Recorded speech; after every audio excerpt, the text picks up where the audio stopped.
Welcome back to a brand new episode of Another 24. I am your host, Taurus Montez, and I got a special guest in the building.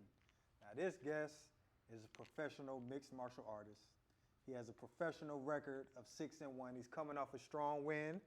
Looking for his next win in December. I have the one, the only, Amun Cosme. What's going on? How you doing, my boy? Doing all right? Yeah, yes, sir. Yes, sir. Appreciate you pulling up. Nah, thank you for having me. I always, anytime I'm on any type of platform, I always thank the hosts because, like, you guys give the fighters a platform to show who they really are outside of that 15 minutes that we're in the cage trying to kill another man. And that's what all people think of us as, like, this guy's crazy and savage. I'm like, killer. Only when I need to be. Right.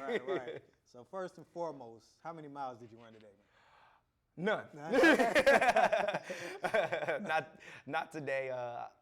I train every day, but occasionally I try and take a day off. But I have this little demon in the back of my head that forces me to be the best version of myself. And a lot of times, we run away from our demons.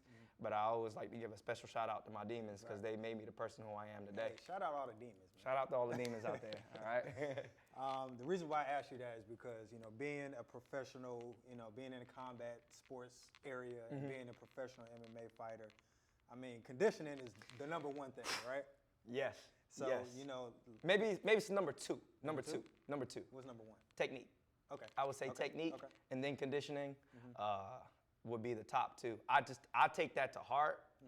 Now, you've never seen me talk. I've had a total between my amateur and professional career 16 fights now, and I've never been so tired in a fight. We all get tired. Don't let nobody fucking lie to you. I've never been so tired or so exhausted or gassed to a point to where I felt like just the technique completely lacked. Technique will always break every now and then, but that goes credit to my first ever coach, Kurt Reinhardt. I just still remember it to this day. To this day, before I had my first fight, I told him I want to fight. And he was like, "All right, cool.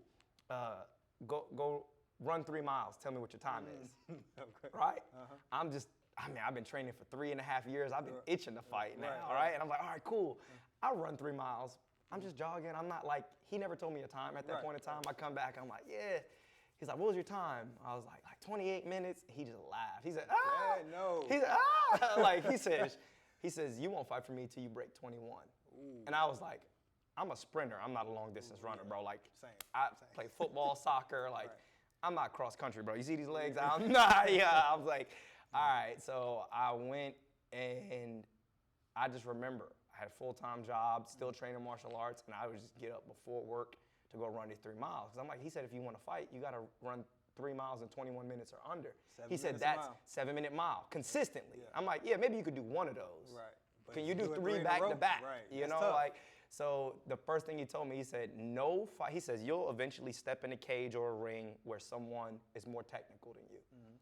And it happens. It's the nature of the sport. Unless you fight in tomato cans your whole life, and if you want to really test yourself, you're not stepping in the ring with people you only know you can beat. Both of y'all have the belief that y'all are going to beat each other. So it's going to come down to a couple different things. And he said, number one, no fighter of mine will ever lose because they are a deconditioned athlete. And that was like, boom, number one in my head. Realize how important that is. How important it is. Yeah. And then I was like, well, what weight am I going to fight at? He said, number two, don't ask me about no fucking weight. If the guy's a little bit bigger than you, cool. But your technique will be better than his. And if his is better than yours, then we're going to pull him into deep waters, and your conditioning is going to be better than his. He said one of the worst feelings you can have is that you are technically better than your opponent, and you lost because you got tired. You know you could beat this guy. Right? And this guy's just like, I just got to pull you into deep waters. And everybody's a good swimmer when you're in shallow water. But when everybody's out there in the deep end, that's when the real test begins. So like, you see guys like Floyd Mayweather and they breathe in, they're calm through the 12th round. They're conditioned to go 15 rounds. Yeah, they're conditioned for that shit.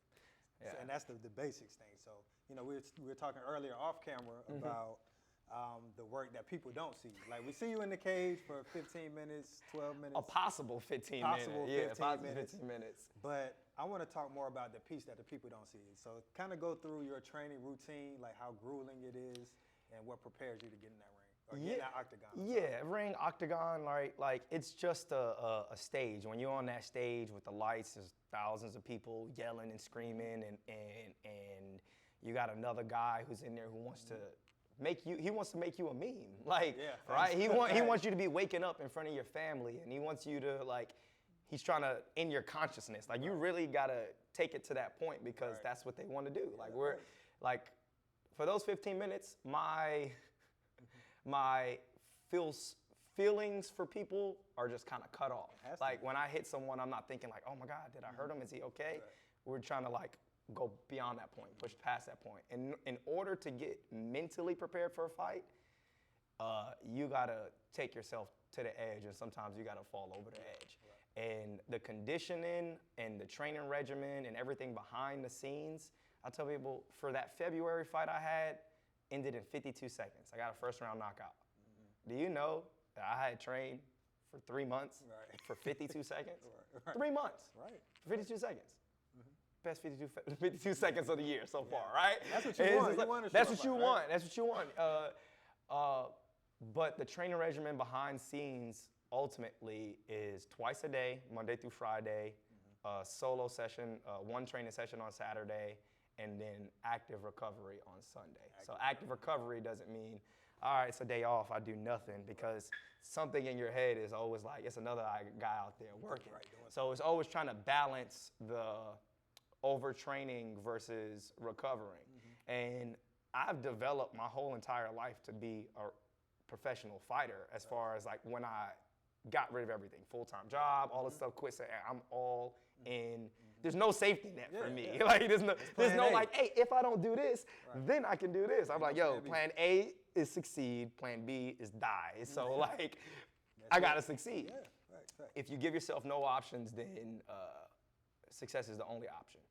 And failure or quitting will always be there, but success won't be. So I like when people say, oh, quitting's not an option. No, every day you wake up, quitting's an option. And it's your decision to not quit. I heard Chael Sonnen say that. He's a professional mixed martial artist, huge in UFC. He fought, he had like a good bouts with Anderson Silva, and everybody knows Anderson Silva. He's one of those guys that pushed Anderson Silva to the limit. And but he says like, everybody says quitting is not an option. That's a fucking lie. Every day you wake up, you could just decide, when my body's hurting and I got an injury and I'm like, fuck, I know I got a fight coming up. Like, man, I could just take today off. That's a small quit. And the more you have those small quits in your life, the more quitting's like a muscle. And the more you flex that muscle, the easier it is to quit. Like, fuck it. So, you know, that's the kind of things you got to battle every day as a fighter. But I've literally trained all as an amateur to be the best in the world. You gotta think that. So I laid out this foundation as an amateur. Well, I was already training as a pro as an amateur. And then the second I had my pro debut, I was training for professional title fights, because professional title fights are 5-minute rounds. That's 25 minutes of fighting. If you ever been in a real fight in your life, after 30 seconds, it's like, shit. Right? And then 60 seconds. It's a lot of energy to not get hit. Not only are you punching, but you're trying not to get punched. Hey, look, I know everybody loves boxing and kickboxing and punching and shit, but nothing will get you more tired than wrestling with a guy for a minute, 2 minutes, especially a guy who knows what he's doing. And you know what you're doing, so y'all are just like stalemating and going. And then say, okay, well, somebody get somebody to the ground. It's not just stand back up. Let that man elbow you in the face. See if your adrenaline don't go up or your panic don't go up. And people think, oh man, when this happens, I'm gonna do this. I said, well, let me get on top of you. I bet you, guarantee you won't. All right, you think until you get in there. But just to bring that all full circle, the hardest part for me in training camps isn't the training. Like, yeah, the training is grueling, but I've been literally conditioning myself since an amateur to literally train twice a day, every day, you know, since 2015. So it's like the hard part, Muhammad Ali said, it's the going to bed on time. It's the not going out and hanging out. It's the staying disciplined, limiting your distractions, and not breaking character to fulfill whatever that thing you want is at the moment, regardless if it's like hanging with your families, going out with your friends. That vice for you is drinking or smoking or overindulging in eating or eating bad things, hanging out with women, like whatever those vices are, once you start like catching traction, just know those vices are gonna be times 10. Multiply. So I'm like, hey, look, if you doing good and you winning, I told one of my up and comers, shout out to Malcolm Wellmaker, I was like, bro, you got it all. I said, you got the it factor. You look good, you fight good, and you can talk. Like, I said, you have the most amount of eyes on you right now. But remember, from this point on, this is the least amount of eyes you'll ever have on you. So whatever distractions you have is gonna be times 10. Exactly. You gotta Money, stay the course. You got to. vices, women, distraction, media, all that is gonna be like this. But if you stay true to yourself, then like none of that will be a factor, right? If the fire inside is hotter than the fire outside, then you won't feel the heat. Right. And like, that's the hardest part in training camp is like going to sleep on time, making sure you eat your 4 meals a day, making sure you're doing the right things, and you have a team that helps you with that. You do, but then ultimately checking yourself, like checking yourself. If me and you gonna fight in 3 months, I'm in a different mode. I tell people I love martial arts. That's why I do it for a living. But like, I hate training for fights because I'm in a different mindset. Because now I want to win everything. Yeah. And you got to shut your ego off, because if you win in everything, then you're not improving. Right. So as the game's about improvement, then you can't win everything. So you're going to be training with people bigger than you, stronger than you, faster than you, this. So you got to know how to take that L and learn from it. And you always hear people say, oh, it's winning or learning. Yeah, it's cool. It's a cool soundbite. Yeah. Cool. But like, how are you actually learning? I had a period in this last fight where I can remember 2 specific training practice, two specific training sessions. And afterwards I said, what the fuck am I doing, bro? Like, it was that hard. Yeah. I remember getting up after one of these days and I sat down on the bench. I couldn't even make it to the shower. I sweat out like 6 or 7 pounds of water. Damn. I was just like so exhausted I could barely stand. And I was like, I'm questioning myself. I said, damn, nigga, I can't believe you do this shit for a living. I'm talking to myself. Yeah. Teammates is around me, and I'm like, I trained that fucking hard, and I'm like, but you gotta push yourself there. Yeah, that's like, how you grow. And all the years of martial arts I've been dedicating my life to, 11, 12 years now, I don't remember the wins as much as I remember the losses. I remember times when people knocked me out. I remember times when people tapped me out. I remember times when I was tired. Those stick out like fucking, like the sun. I'm just like, all the wins, I'm like, fuck that shit. Like, I remember these times, like, you know, think about those L's and you're like, man, I could have did this different. I could have did that, man. He wasn't supposed to hit me with that. Like, you ultimately, it goes back to you earn everything that came to you. So the same way that we're like, oh, I earned this win, you earned that loss too, bro. And you earned being in that bad position. That dude hit you with their right hands because your ass didn't move your face. That dude hit you with the takedowns because you didn't move your hips. You got stuck on the bottom because he got you there. Right. Oh, well, I slipped. Well, yeah, I shouldn't have slipped. Oh, well, like, no excuses. When I teach the kids, my kids in the kids classes, like, I was telling the kids, like, hey, we come down, we do our warm-up drills down here, and we have cones on this side, walk around, because we got 20, 30 kids in the class. And I was like, yo, you cut the cones, that's 100 push-ups, 100 squats. Just go in the corner, do it, and when you're done, come back. And one of the kids cut the cone, and I was like, hey, go in the corner, do your thing. He was like, it was an accident. I was like, in real life, there's consequences for everything, even an accident. Yep. I'm like, this is my 10 to 15 group. I was like, a lot of y'all getting ready to learn how to drive. If you drive on the opposite side of the road and hit another car, can you kill somebody or hurt yourself? Yeah. Was it on purpose? No. So even in life, there are consequences for accidents. Right. So like, you gotta teach them. And then I told him, I said, okay, cool. Doing a bunch of push-ups and squats hurt, right? Who wants to be strong? Every kid raised their hand. And I was like, so why are you looking at push-ups and squats as a bad thing? Because you feel a little pain? Right. So now it's kind of like I mind fuck them. And they're like, oh shit, like, you know, You're welcome. You're welcome. but yeah, but like I always like to like the biggest part of martial arts and training and fighting are those kind of moments that I get out of it. It's like that shit is more eye-opening and more stuff that I've learned is from those moments of failure about myself. Right. Why did you feel like this? Why was your conditioning like this? Why was you? I'm like, every fight camp, I'm like, damn, I thought I was good conditioning. But it's literally training for an hour or 2 hours. You're supposed to be tired. Yeah. I'm like, and you want to train harder than you the want fight. the training to be harder than the fight. Yeah. Because you're over prepared pretty much. yeah, yeah. But you mentioned Chael Sonnen, you mentioned Anderson Silva. Now, who to you is the GOAT, and why is it Anderson Silva? Okay, let me tell you why John Jones is the GOAT. No, I think fighting is one of those things where having a GOAT is harder because there's so many different weight classes. Right. And despite what people say out there, weight has a lot to fucking do with it, okay? Sure. Because especially when you're wrestling. Especially when you're wrestling. I'm like, everything, this is what one of my head coaches said. This is the order of things. We got the order of things. You're about to get into a fight. Number one, don't die. That's number one. Don't die. Yeah. But you're in a fight. So you're probably going to get hit, some damage, right? So number two is take as little damage as possible. Right. Thanks. And if you don't die, you take as little damage as possible. Number three, let's look cool while we're doing it. He said, be IG ready, all right? So he's like, Demetrius Mighty Mouse Johnson is one of the best mixed martial artists on the planet. Shout out to Mighty Mouse. Shout out to Mighty Mouse.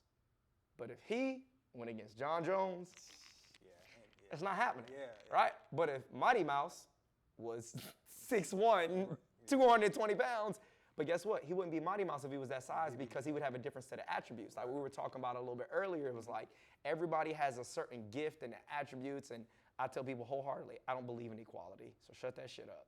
I believe in fairness, right? Because me, and I'm not talking about men and women or rich and poor. I'm talking about. We believe in equality. No. I'm talking about me personally. Now, let me tell you what I mean by this. Like, I mean fairness. I believe more in fair, not equality. Because, like, me and LeBron James ain't equal, dog. We both men. Right. I ain't 6'7". Yeah. I ain't 250. Right. Me and DJ Metcalf, not built the same. Me and Miles Garrett. I play football. Well, I tried to play football in college, right? I got recruited to play. I got hurt before the season started. When I went out to California, I just had an opportunity. I outlasted a lot of the recruits because of my work ethic, not because I tested good on a 40 time, a bench press time. They were actually so unimpressed, they probably thought about cutting me a lot of times. Because it was like, they told me, it's like, we want you to retest. I was like, I never heard that shit before. It's like, shout out to Coach Ron Ponciano. You're really a difference maker in my life. But I was 143, 145 pounds. I played inside slot receiver. At no point in time could I went to them and say, I want to play defensive end. Yeah. Like, of course not. Yeah. It's not. Yeah. It's not. There's no equality. There's a team full of guys all built differently. I think of when I say equality doesn't exist, I'm talking about like just in a, hey, we're born manner. I'm not talking about society and stuff like that. But I still go with the whole like being fair. Right. It's not fair if Mighty Mouse fights John Jones. It's not fair. But guess what? Is life fair? Nah, you know? Yeah, that's why you got the weight class. That's why you have weight classes. But as far as GOATs go, like I think John Jones, the only loss he has on his record is a disqualification. And his losses are not the ones that he has taken in the cage. His losses are the ones that he has taken in life. So like people say like, oh my God, he would be undefeated. Undefeated doesn't make you the greatest of all time. Think of what people think of Ali. He's lost. Yeah, he definitely had a few losses. People think about Tyson. He lost. Maybe Mayweather didn't lose, but he actually did. It's not on a professional record. It's when he got robbed in the Olympics, right? He got robbed in the Olympics. If you watch that fight, you're like, ain't no way, ain't no way, right? But look, do you remember how he handled that interview after the Olympics? Professional. He was like, you know, it is what it is. I make sure it never happened again. He was so heartbroken that he didn't get that Olympic gold, and then look what it turned him to be. Like, never lost again. Never lost again. So it's like everybody that is lost is just a matter of like where you lose and what you do with it. So who was your favorite? Like John Jones? I like GSP. That was one So of my favorites. GSP, I like for the simple fact of he was a technician. He had two tools, a jab and a single leg takedown. He didn't even grow up wrestling, and he out wrestled some of the wrestlers because he can put the jab and the takedown together. When you talk about he fought Matt Hughes, grappling, who was better than him? Matt Serra. Like these guys were on a skill level in certain areas better than him. On paper. On paper. Yeah. Fights ain't fought on paper. Exactly. Otherwise, it'd be a lot of undefeated people. It's right? a lot of intangibles. It's a lot of Yeah, right? intangibles you Hey, gotta look, think about. Mike Tyson would never lost to Buster Douglas if it was fought on paper, right? Yeah, facts. Right? Yeah, So facts. it's like you can always do that. But I just think that because fighting, there's so many different weight classes and there's so many variables that like it's hard to pick a GOAT. But like I have like not even a Mount Rushmore. I don't even have a 4. I have like a top 10. And as the newer fighters are starting to get goated, they kind of changes around. cycle in that like, hey, these are guys that revolutionized the what fighting is today. GSP, I love what he did for the game as far as like definitely stepping out when he did step out because of the whole steroids thing. But he's on like the GOAT list. GSP, Anderson Silva is on my GOAT list, by right, the way. okay. He is on He my looked GOAT like a list. Dragon Ball Z character in some of the Dude, fights, bro. Come on now. I used to watch Anderson Silva fights, and I was just like, is he fighting like high? Like he would, when you're at an elite level, people don't understand. Like people look at, they say, okay, you look at the Olympics, and the person coming number 10, you're like, damn, they was slow. No. That's the 10th fastest person on the world. face of the planet, and there's Right. 7 billion people on the planet, bruh. Facts. If you raced that person, you wouldn't even be in the same camera frame, right? So You'll give they're slow in comparison to Usain Bolt. Right. All right? And then you say, okay, Usain Bolt ran 9 point whatever seconds. This guy ran 1 second slower. Right. But at that speed, it seemed slow. So like when Anderson Silva was doing it, he made other guys, the best in the world, seem slow. Right. Like that 1 second difference for Right. him was like, Yep. yo, he was like Neo in the Matrix. He He was was, standing like, right for in real. front of you, hands down, Yeah. and then when you Bob thought and he weave. wasn't gonna hit you, boop, boop, boop, boop, like, Yeah. it was just so impressive to see. I've so, never seen no shit like that. Like when I first seen him, ever, that was the first time ever. I seen him. I grew up watching boxing. So when I first started competing, but when I first started doing martial arts and stuff like that, like a little bit older, I got into martial arts late. I did Taekwondo for like 2 years when I was young. And then I tried to come back to it at like 16 because I was just getting into a lot of fights and shit like that. And then it just didn't seem realistic to me because I had people who like I was fighting with and just like play fighting with that was just like wrestlers that would just fuck us up. Yeah. I'm like, bro, Just this pick you up and little slam your flicky kick ain't doing shit. The motherfucker just suplexed me into the ground. I started playing football and like, I don't know what it was about me as a young kid. Like, I don't know where the anger or this like fire I had inside, but like contact did it for me. Like the second contact was on, it was like a switch in my brain. And I loved football because I was not athletic. Like people see me now and they're like, oh my God, you're in great shape. You're a great athlete. And it like something deep down inside, I'm just like, I'm not a great athlete, bro. Like I wasn't born with none of this. I remember going to football camps, being the slowest. I remember I didn't touch a weight program like lifting weights until I went to college. You know what it did to my body? Bro, I felt like somebody threw me in a dryer with a bunch of 100-pound weights and they were just beating up on me. I was like, how do motherfuckers do this all the time? And I'm here with college athletes and the guys my size are slinging weight because they've been doing this since high school. Yeah, for sure. And I'm like, this is my first ever weight program and I feel like my body is wrecked. But what I do? Just show up the next day, just keep at and it. show up the next day, and show up the next day. And I decided, hey, I don't want to be. I tell people I'm short. I'm not necessarily small. Like I'm not like a small individual. I said, I'm gonna be strong.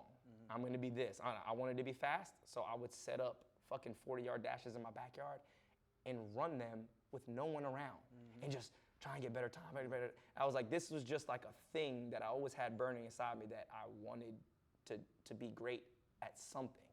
I always wanted to be a part of something that was bigger than myself. Right. And whenever we played football, I felt like because the game was extended and the fact that football takes place in like 6 to 10 second increments.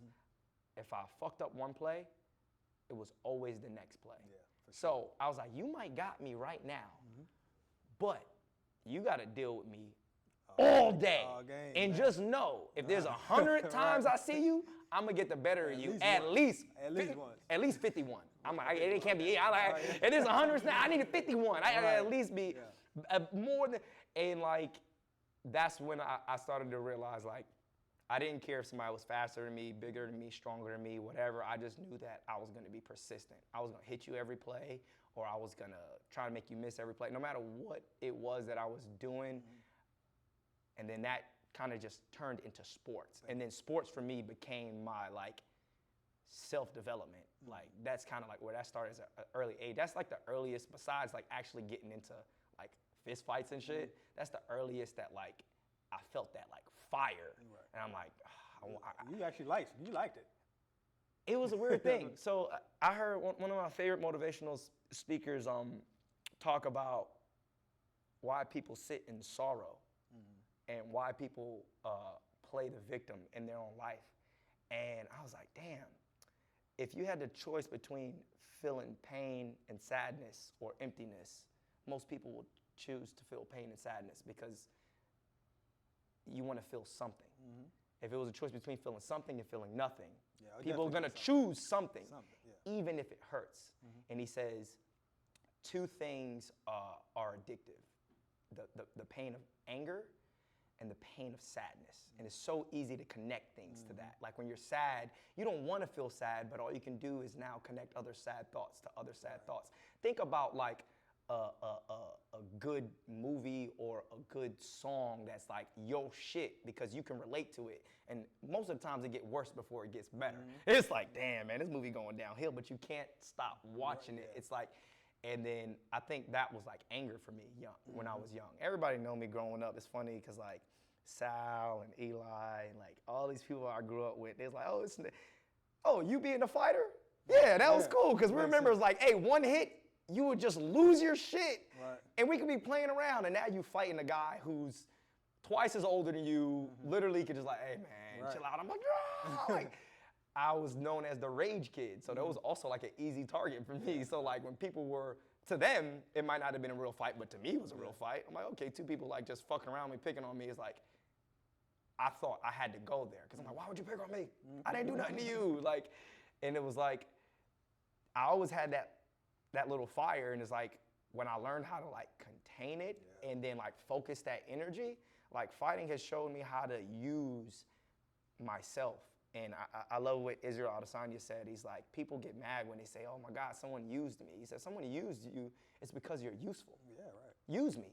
I'm fucking useful. Right. All right? If you can't be used, you're useless. Yeah, exactly. So it was like, now I just use myself for what I need. Speaking of Israel Adesanya, he's fighting tonight. Yes, he is. What's your predictions on that? I feel like the style bender gonna do what the style bender does. Don't get me wrong, Strickland is a game opponent, but I just think that there are levels in this game. And you know, you got that boss, and you know, you get to the boss, and you realize, oh shit, there's a boss of the bosses? That's Izzy. He's up there with the Anderson Silvas and the GOATs, and the John Jones and the GSPs. He has transcended that division. For sure. You know, he has taken it to the next level. And part of it is because he had a formidable foe in Alex Pereira. And it's like, he went up a weight class and he lost to Jan Blachowicz. And it's like, all right, cool. But this is a guy, when he cleaned out the division, has now went up a division to test himself. Now, Jan Blachowicz is a real test, right? Okay? And he lost that fight, but it wasn't like, I tell people like, sometimes losing raises the stock of both opponents. We're gonna give a shout out to my man Alexander Shank. Me and this man tried to kill each other for $500 on UFC Fight Pass. Right? All right. If you look at that fight, there was no loser. That was probably the hardest fight I've had in my career thus far, amateur or pro. And this kid is a fucking savage. And he is a creative genius when it comes to striking. because he doesn't Mixing up throw angles and stuff. everything. He has this karate style background, so he has that Wonder Boy style footwork, but it's not so he could just not get hit. He's throwing, he missed me with a flying knee by that much. And me and him got a current bet going on, all right? So we're gonna make it public. First one to get a flying knee knockout in the next 3 fights owes the other one dinner, all right? So I'll be on the lookout for that flying knee. I missed the flying knee in my last fight by about an inch, so now I know how he felt when he fought me. Right. But so we fought each other, and dude, it was an absolute war. So 20 seconds into the fight, I get cut. He hit me with a hook, and it cut me a little bit, and then we headbutted, and it split. And 20 seconds into the fight, boom, boom, boom. All I remember is I couldn't see out the left eye. It's just blood. But I'm like, don't blink, because if I start blinking a lot, he gonna know that the blood's in my eye, and then the ref is gonna know. So like, I just like clinch him. I kind of let him turn me on the cage so I can just assess what's going on. It's 20 seconds into the fight. First time on a UFC Fight Pass, fighting for a Masvidal. I'm just like, fuck, 20 seconds into the fight. Like, but it's about what you're thinking at that moment. At no point in time did I think, oh my God, I'm bleeding. I'm like, all right, I'm fucking bleeding. I just put my head down as we're clenched up, and then I look down, and when I look down, enough of the blood goes out of my eye to where I can see, but when I look on the ground, it's like, and I'm like, oh, I'm bleeding. Like, my thing is, if I don't start doing something right away, the ref is gonna stop. I'm just thinking, don't let the ref stop the fight. Right. And at no point in time am I thinking like, I'm done. Yeah, like, you're not panicking. I'm not panicking. I'm just like, oh fuck, don't let the ref stop the fight. And then I hear his corner say, he's bleeding, he's gonna quit. And I was like, like, and then next thing you know, it goes 3 fucking rounds, right? 20 seconds into the fight. But that's what I'm saying, like, it's about what's going on in those situations. But me and him had a fucking back and forth war. And at the end of that fight, I got the win. And even though on his record he didn't get the win, it was a win. It was, And anytime people go back, they're like, oh man, we saw that Shank fight. It was a war. Right. And then it's like, me and him he actually helped me out in my last training camp. So I'm like, we started chopping it up, started talking. He lives in Tennessee. I was like, yo, let's get together, get some training, because we're not even in the same weight class. So we're not gonna bump heads again. I took that fight on short notice. He took that fight on short notice because of the opportunity to fight on Fight Pass. It was like, man, fuck it. We're not even in the same weight class. Let's do it, right? Try to kill each other for $500. Not worth it, right? but like, no, there was no loser in that fight. And like, that's what I think of. Anytime you're going against a formidable opponent or anything like that, if you give your best, there really is no loser. Right. If somebody's got to come out with a loss, but still, everybody wins. Like, even if it's a close fight, you don't want to see a rematch. And they're gonna do this. A promoter's gonna do this, right? Say they said my record's 6-1, Alexander record's like 5-2 now, whatever, and they're gonna look at his fight, say, who he lose to? And they're gonna say, oh shit, he lost to another good guy. Right. They're not gonna say, okay, he lost to some dude who's like 2-7. It's like, yeah, I don't know about that. Who's the other dude he lost to? No, you're gonna say, oh shit, my only loss is to a dude who's 8-0 or 9-0, and he's the champ of combate from Chile. It's like, all right, you got styled on by some dude from Chile. It's like, well, I lost to another great opponent. And if you're gonna take your L's, you might as well take them against the best. And like, I'm always going full circle. Back to the Sean Strickland thing. He's good, but I just think there's a level. So I got Izzy. He doesn't hit with the power that Pereira hits with. But I tell people, it don't matter. When you chopping a tree down, it's one axe swing at a time. And if you catch the chin enough times, hit that button. Yep. Hey, there's certain things that give out in the human body. When I started learning about fighting, I'm like, oh, people think it's just the chin. If you ain't never been calf kicked before or hit in the liver or certain these spots, bro, your whole body does things. And y'all be in there watching us fight and make no facial expression. Oh, by all means, that shit does not feel good. We just got poker faces. Like, I'm like, you get hit on this nerve, this little perennial nerves that come down here, your whole foot goes numb. Damn. And if they catch the soft tissue with the calf, then you can't put weight on that front leg. So if you can't put weight on that front leg, now your whole striking changed. So that means you have less power on your kicks because now you can't put a lot of weight on it. You have less power on your punches, and now it's a target. And if you can't fight out of both stances, then if you get a good striker, then you're fucked. All right. She got you in a box. Yeah, there's so many elements and aspects to things, and I think Izzy gonna make it look easy. I think he's gonna make it look easy. I think Sean's gonna try to make it a dogfight, but like, Izzy's your favorite to win. Izzy's my favorite to win. Like I'm actually doing a watch party tonight. Oh, okay. Yeah, so if y'all jump on my Instagram live or in my Millions, I do like streams with this company called Millions. So they work with fighters, professional athletes, and I do live streams. I do giveaways of like my Lunar Unlimited merch and all that stuff. So tonight shout out to Millions. Yeah, shout out to Millions. Yeah, so I'll be doing a watch party tonight, but I got Izzy. That's right. So one question I want to ask is, you know, we see the fights, we see the damage you guys go through. You guys break bones, you know what I'm saying? You guys pull muscles. Twice. You guys bleeding all over the place. Like, what is the recovery process like after the fight? Like, that's what we don't see. Like, you pissing blood. You got a cast on. Like, yeah, I'll show you some pictures after that Alexander Shank fight. They took me right in the back, and Doc stitched me up right on the goddamn table. No. Like, he was like, lay on this table, put this stuff out. Yeah. Put the lidocaine in there. I had to get 2 sets of stitches because like I got prominent like brow bones. So like I have 3 permanent scars on my face, all from fighting.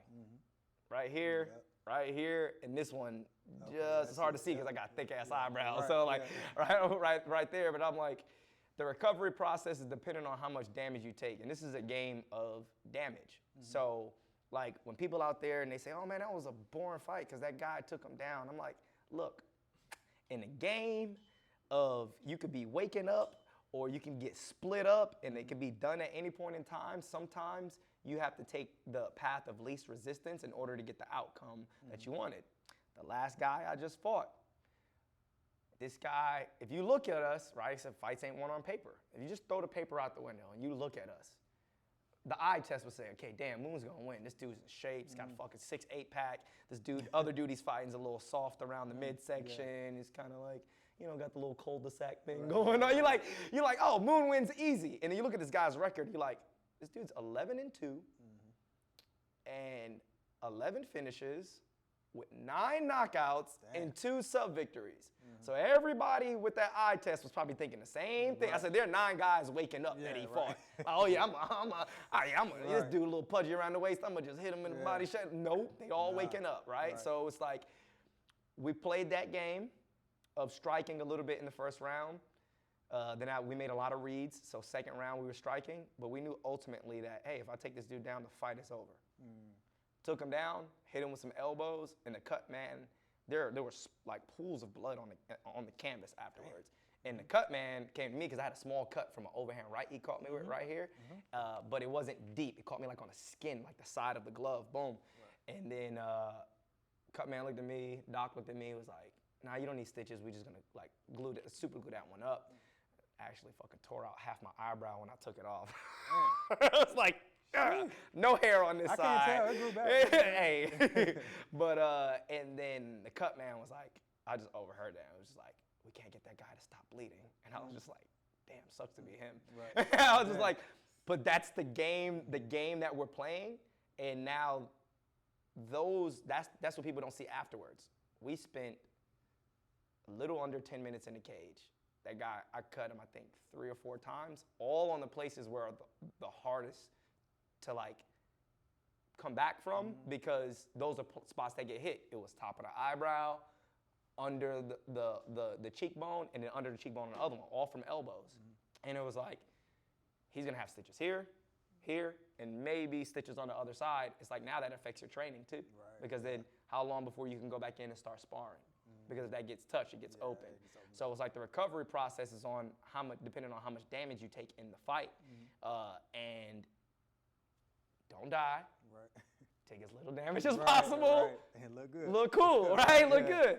So it's like, that's always my job in the fight, is to see, based off the styles and the matchup, is what area provides me the highest chance of winning and what area provides him the highest chance of winning, and then, hey, what area will I lose at with this guy's skill set, and then vice versa. And how do we get there? So, okay, I know I'm up here and he's down here on the ground. Now here's how we get there. Okay. Or like, hey, I know his ground game is up here, and even though I got a good ground game, his ground game is like, you know what? If we keep it standing, we can either it out. Or so there's always this like moving back and forth, and take as little damage as possible. Right. So you're fighting in December. Yeah. So what is title fight? Right. Title fight. Okay. Yeah, right, man. I've been. How's that prep been going? What's that looking like?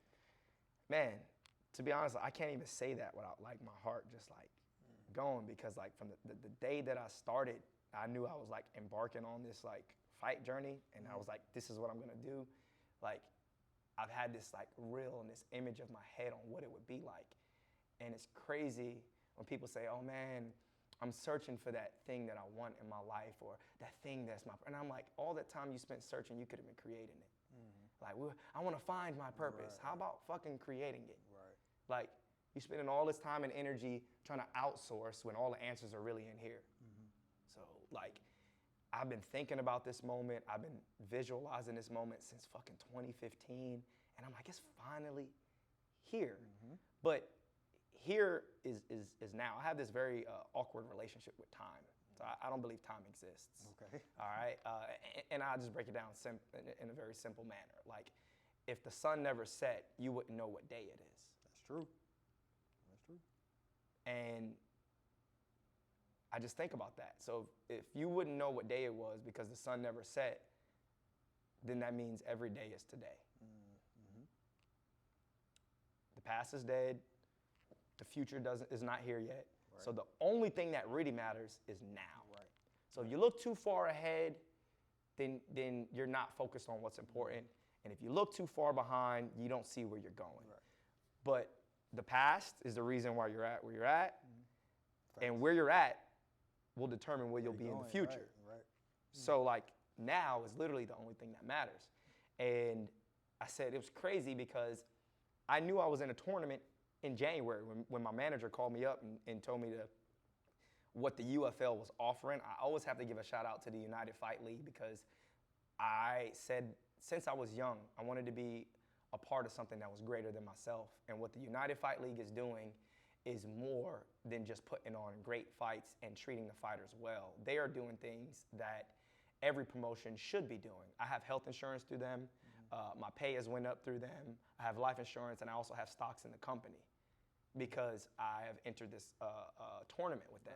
And it's like, yo, I fought for all these promotions before, and it's like what you can do for them, not what they can do for you.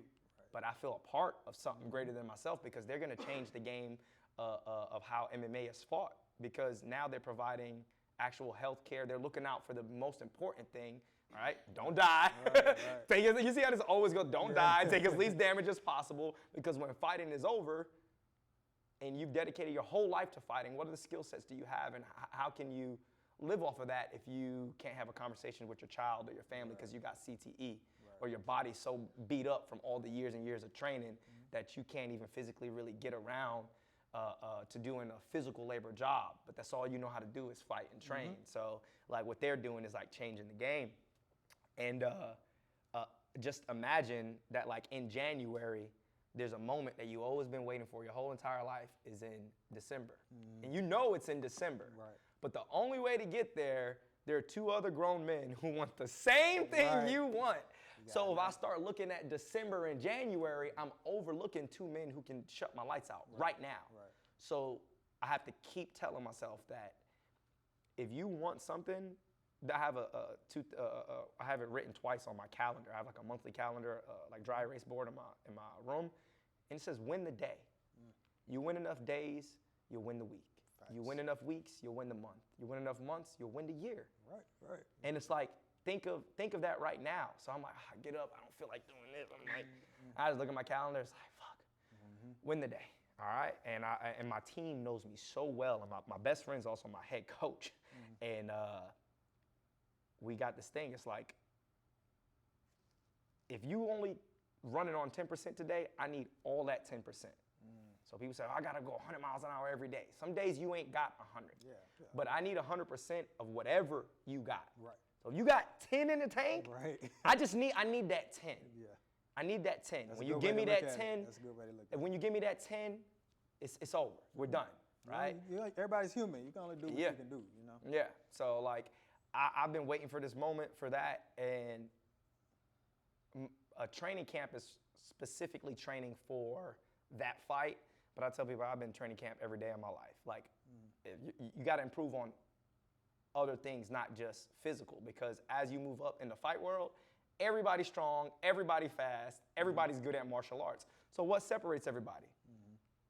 All right? And I tell people, like, yo, I'm always trying to level up and see what areas in my life I can connect to make me a better person, but it's also going to make me a better martial artist. Right. I'm not a fighter. I'm a martial artist that fights. It's a different. Fighters train when it's time to fight. Right, okay, yeah. That's a lifestyle. That's all. It's a lifestyle. That's what I'm going to do. When I'm done with fighting, I'm going to still be doing martial arts. Right. Yeah. So I'm like, it's the difference. It's like, hey, you have rappers and singers, and you got artists. It's a difference. Right. And you know when you hear the music, you like, J. Cole, one of my favorite all-time artists. Russ, artist. La Russell, artist. These guys are Kendrick, artist. Like, you know, like, I'm like, I grew up on I was spoiled, 90s. You talking about Nas and DMX and like everybody. I'm just like Biggie, Pac, like everything to your street rappers from like Cassidy, just like Cannabis. Like, I'm like, I grew up like in a whole different era, and like, you know, artists. And I tell you, that's exactly what I am. I am a martial artist. And the same thing I tell you guys. I fight on the canvas, and it's my job to go out there and paint my picture. My coach told me that. He said, yo, so we got every training camp, there's always like little sayings that stick out. And this one is, for this training camp was like, discipline equals freedom. And freedom without guidelines or rules equals chaos.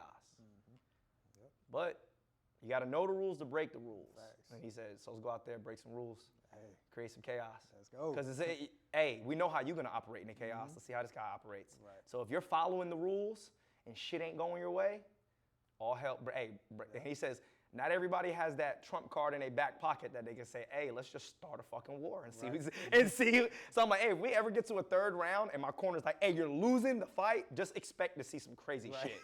Or a fifth round, because it's a title fight. It's like, just expect to see, like, I ain't never seen this version of, this is an undisciplined version of Moon in there fighting. Hey, everybody like, I ain't never seen that shit. But he's like, hey, you got to know the rules before you break the rules. And if you know that you don't follow these rules, you're going to take a big risk. You can get knocked out, taken down, submitted, whatever.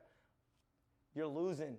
You're down 4-1. All right, well, fuck it. Go for it. Fuck all the rules. Y'all about to see some crazy shit. Like, Superman you know, punches and hey, shit. everything. Right. So, before we get out of here, one last question. Jake Paul, what do you think about what he's doing with the MMA fighters and how he's kind of trying to get Dana White out of the picture, and he's helping fighters? Is what it sounds like. See, that's the thing. I'm gonna have you answer your own question. What is Jake Paul doing? He's fighting, I guess, people past their prime. Okay. Trying to knock them out. How's that helping MMA? So from what I understand, and that's like this. Okay, so I know the back end of the business, so I can fill in the gaps. Go ahead. Because from what I hear, the pay that horrible. I just told you I fought on fucking UFC Fight Pass for $500 and left with fucking stitches in my head. Right. And if you fight Jake Paul on his card, I guess he's paying fighters millions or hundreds of thousands or something like that. So that MMA fighter came up. Right. In a boxing match. Okay. Right. That MMA, how is that helping MMA, mixed martial arts as a sport? How's that helping it?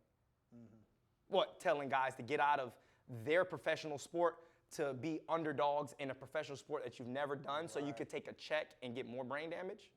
How's that helping MMA? Oh, because this is the issue. I'm not a politician, but this is the issue with the current society now is value. People put value on attention. And the more attention we get, the more valuable we think we are. When you ain't did shit but get a bunch of eyes on you, what did you do with those eyes? Right. So he might be bringing eyes to the light of, hey, fighters aren't getting paid and stuff, but what the fuck has he done for MMA? I got a coach who fought 20 times for the UFC. He just had neck surgery the other day. What did he do for him? Right. Did he pay his bill? Did he get some clause put in where there's a union where they can come back and reap rewards for the damage that they put on their brains and body? No. Right. My head coach paid for his own neck surgery. Dang. What did Jake Paul do for that? Right. He keeps saying what he's going to do. That's like me telling you, yo, I'm going to be the president. Right. I'm going to be the president. I'm going to be the president. Right. Go be the president Right, already. yeah, Show do me. it. Right. What are you changing? The league I fight for now, the United Fight League, Rampage Jackson. Shout out Everybody knows Rampage, Rampage. yeah. Frank Mir. Everybody knows Frank Mir. These guys created a league with Harrison Rogers, and they are changing the game. You change the game by doing what you say you're gonna do. Right. Jake Paul didn't give no fighters health care. He didn't find a way to leverage to get all the guys who get cut by the UFC after 1 or 2 fights and say, hey, let's form a union. How can we get y'all guys space? How can we get the guys who put their brains and bodies on the line 20 years before you, who can't walk, can't talk? I used to not like Michael Bisping early in my fight career because I thought he was just a dude that just talked a bunch of shit. And then the more I started fighting and the more I started to listen to him to talk on the long form, on podcasts like this, and not just the little snippets that the media show you, I said, I got so much respect for that dude. He lost his fucking eye. Right. He lost his eye. Yeah. He did. Because the dude who fought him was juiced to the gills. So the dude who fought him cheated. He won the belt with one eye. On short notice, they called this man and was like, yo, somebody dropped out the Luke Rockhold fight. We need a replacement in like 2.5, 3 weeks. He said, yeah, I could do it. And he said, yeah, I left my little flat in London and started running because I knew I was overweight. Right. But you got an opportunity, and that's the kind of shit that fighters got that people don't got. So like, what has Jake Paul done? You got guys fighting with one eye. Right. You got guys that every fight fighters going injured. Because guess what we're doing a whole training camp for 8, 10, 2, 3 months. Guess what I'm doing to train for a fight? I'm fucking fighting. Right. So yeah, we get hurt.